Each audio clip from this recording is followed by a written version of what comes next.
नेपाल में पोखरा एयरपोर्ट के करीब ये विमान हादसे का शिकार हो गया। अब हादसे के ठीक पहले का एक वीडियो भी सामने आ चुका है, जिसे विमान पर सवार भारत के सोनू जायसवाल ने बनाया था। वीडियो में साफ देखा जा सकता है कि प्लेन काफी नीचे उड़ रहा है और फिर अचानक से ही धमाका हुआ और पल भर में ये विमान आग की लपटों से घिर गया। बताया गया कि वीडियो बनाने वाला गाजीपुर का रहने वाला था।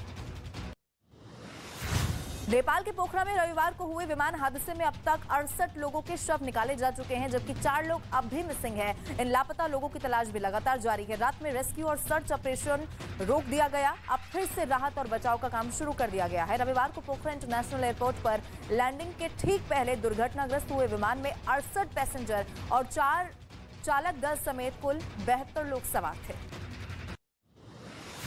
आतंकी साजिश का बड़ा पर्दाफाश हो चुका है। गणतंत्र दिवस पर दिल्ली से लेकर पंजाब और देश के कई शहरों में बड़ा आतंकी और अंडरवर्ल्ड का अलर्ट जारी कर दिया गया है। भारत पर Pakistan, ISI, Islamic state, al Qaeda हमला करवा सकता है। 26 जनवरी के मद्देनजर दिल्ली और पंजाब समेत कई बड़े शहरों में बड़े आतंकी हमले का अलर्ट जारी हुआ है। जम्मू कश्मीर के बड़गांव में एनकाउंटर के बाद आतंकियों की तलाश लगातार जारी। सेना ने पूरे इलाके में सर्च ऑपरेशन चलाया। इसके साथ ही आतंकियों को पकड़ने के लिए जगह जगह पर सुरक्षा बल भी तैनात कर दिए गए हैं। 3 आतंकियों के छिपे होने की खबर मिली है। सूत्रों की माने तो मुठभेड़ के वक्त 3 आतंकी आसपास के इलाके में छिप गए थे। जम्मू कश्मीर के पुंछ में सुरक्षा बल को बड़ी कामयाबी हाथ लगी। सुरक्षा बलों ने आतंकी ठिकाने का भंडाफोड़ कर दिया है। सुरक्षा बलों ने 3 AK-47 राइफल समेत भारी मात्रा में हथियार और गोला बारूद भी जब्त कर लिया है। वहीं सुरक्षा बलों ने 3 AK मैगजीन समेत कई और भी हथियार ऐसे हैं जो बरामद कर लिए हैं। फिलहाल आतंकियों की तलाश में सुरक्षा बल जुटे हुए हैं। दिल्ली में बीजेपी राष्ट्रीय पदाधिकारियों की मीटिंग हो रही है। बीजेपी अध्यक्ष जेपी नड्डा समेत बीजेपी के बड़े नेता इस बैठक में शामिल हुए। विधानसभा चुनाव सहित कई मुद्दों पर इस बैठक में चर्चा हो रही है। पदाधिकारियों की बैठक के बाद शाम को बीजेपी राष्ट्रीय कार्यकारिणी की बैठक होगी और उससे पहले प्रधानमंत्री नरेंद्र मोदी रोड शो भी करने वाले हैं। दिल्ली में आज से शुरू होगी बीजेपी राष्ट्रीय कार्यकारिणी की बैठक। एनडीएमसी कन्वेंशन सेंटर में 2 दिनों तक चुनावी रणनीति पर मंथन होने वाला है। इस बैठक से पहले प्रधानमंत्री नरेंद्र मोदी का रोड शो होना है। इस बैठक में 12 से ज्यादा राज्यों के मुख्यमंत्री और 36 केंद्रीय मंत्री शामिल होंगे। इस बैठक में आगामी विधानसभा चुनाव और 2024 में होने वाले लोकसभा चुनाव पर चर्चा होगी। संसद का बजट सत्र 31 जनवरी से शुरू होगा। 31 जनवरी को राष्ट्रपति द्रौपदी मुर्मू लोकसभा और राज्यसभा की संयुक्त बैठक को संबोधित करेंगी। बजट सत्र में 27 बैठकें होंगी और ये 6 अप्रैल तक चलने वाला है। सत्र का पहला चरण 31 जनवरी से 14 फरवरी तक होगा। 1 फरवरी को वित्त मंत्री निर्मला सीतारमण आम बजट को पेश करेंगे। चुनाव आयोग राजनीतिक दलों के प्रतिनिधियों को प्रवासी मतदाताओं के लिए रिमोट इलेक्ट्रॉनिक वोटिंग मशीन यानी कि RVM का प्रोटोटाइप दिखाने वाला है। आयोग ने 8 राष्ट्रीय दलों और 57 क्षेत्रीय दलों को आमंत्रित किया है। आज की बैठक के बाद सभी राजनीतिक दलों से चुनाव आयोग कई मुद्दों पर चर्चा भी करेगा और सुझाव भी मांगेगा। रिमोट वोटिंग मशीन से बिना अपने पोलिंग बूथ पर जाए घरेलू प्रवासी मतदाता अपने काम वाली जगह से वोटिंग कर सकेंगे और जिसका विपक्षी पार्टियों ने विरोध किया। बिहार के बक्सर में केंद्रीय मंत्री अश्विनी चौबे सड़क हादसे में बाल बाल बच गए हैं। वो जब बक्सर से पटना लौट रहे थे, उसी दौरान उनके काफिले की एक कार सड़क पर पलट गई, जिसमें गाड़ी में सवार 5 पुलिसकर्मी गंभीर रूप से जख्मी बताए जा रहे हैं। इस दौरान अश्विनी चौबे ने कार्यकर्ताओं के साथ मिलकर गाड़ी में फंसे पुलिसकर्मियों को बाहर निकाला और इलाज के लिए अस्पताल में भर्ती कराया। दिल्ली विधानसभा का आज 3 दिन का सत्र हंगामे के साथ शुरू हुआ है। विधानसभा की शुरुआत होते ही नारेबाजी शुरू हो गई और बीजेपी और आम आदमी पार्टी के विधायक आमने सामने आ गए। शिक्षकों की ट्रेनिंग रोके जाने के मुद्दे पर सत्ता पक्ष के विधायक वेल में उतरे और आप विधायकों ने उपराज्यपाल के खिलाफ नारेबाजी भी यहां पर की।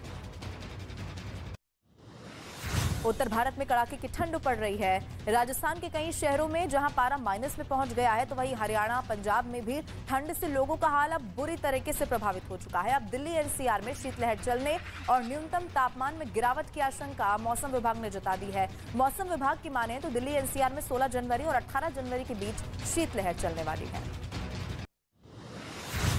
उत्तर भारत में पड़ रही कड़ाके की ठंड ने लोगों का जीना मुहाल कर रखा है। एक तरफ जहां कड़कड़ाती ठंड पड़ रही है, तो दूसरी तरफ कोहरे ने आम जनजीवन को पूरी तरीके से अस्त व्यस्त कर रखा है। कोहरे की वजह से कई ट्रेनें भी देरी से चल रही हैं। भारतीय रेलवे की ओर से जानकारी दे दी गई है कि आज कोहरे की वजह से 13 ऐसी ट्रेनें हैं जो देरी से चल रही हैं। कई ट्रेनें तो ऐसी हैं जो 5 घंटे से लेकर 8 घंटे की देरी से चल रही हैं।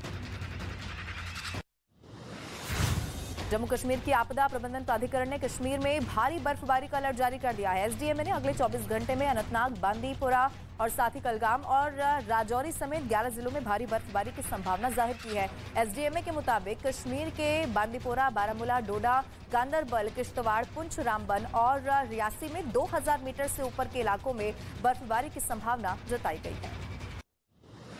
उत्तराखंड के जोशीमठ में दरारों वाले मकानों की संख्या लगातार बढ़ती जा रही है। जोशीमठ के जिन घरों में दरारें आ रही हैं उनमें CBRI यानी कि सेंट्रल बिल्डिंग रिसर्च इंस्टीट्यूट की तरफ से क्रैक मीटर लगाए जा रहे हैं और साथ ही सुरक्षित इमारतों में स्टिकर भी चिपकाए जा रहे हैं। वहीं भूधसाव से डरे हुए लोग अपना घर छोड़ने को मजबूर हैं।